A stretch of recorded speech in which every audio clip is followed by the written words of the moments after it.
Good morning, students. Today we will be discussing about one of the lesson from your history, that is the Sultans of Delhi. The question answers of this lesson were given beforehand only. Today we will discuss about the chapter. During the years 1206 to 1526 CE, a series of rulers who ascended the throne of Delhi remained the supreme political authority in India. These rulers called themselves Sultans, and Delhi was their capital city. Therefore, 1206 to 1526 CE is considered as the period of the Delhi Sultanate. So, from 1206 to 1526 CE, if we go back to our history, then we can find that this period was considered as the period of the Delhi Sultanates, where Delhi was ruled by the Sultans. Now, how we will know about that? Yes, in our historical period, there were the presence of such sultanate. So, this can be known with the help of sources. Besides inscriptions, coins and monuments, there are numerous documentation in the form of histories that have been maintained.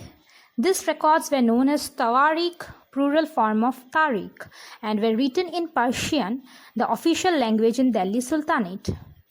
Tawarikh were written by learned men that included poets, courtiers, secretaries, and administrators. Now see, students, how the sources are maintained.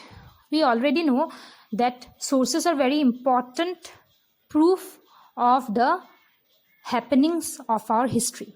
So, in the Delhi Sultanate, there were certain records which were maintained, and they were known as Tawarikh, and it was written in language that is Persian.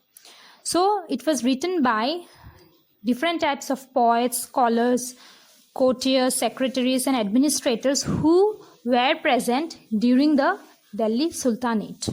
And they used to maintain those records or happenings or developments that took place during the Delhi Sultanate.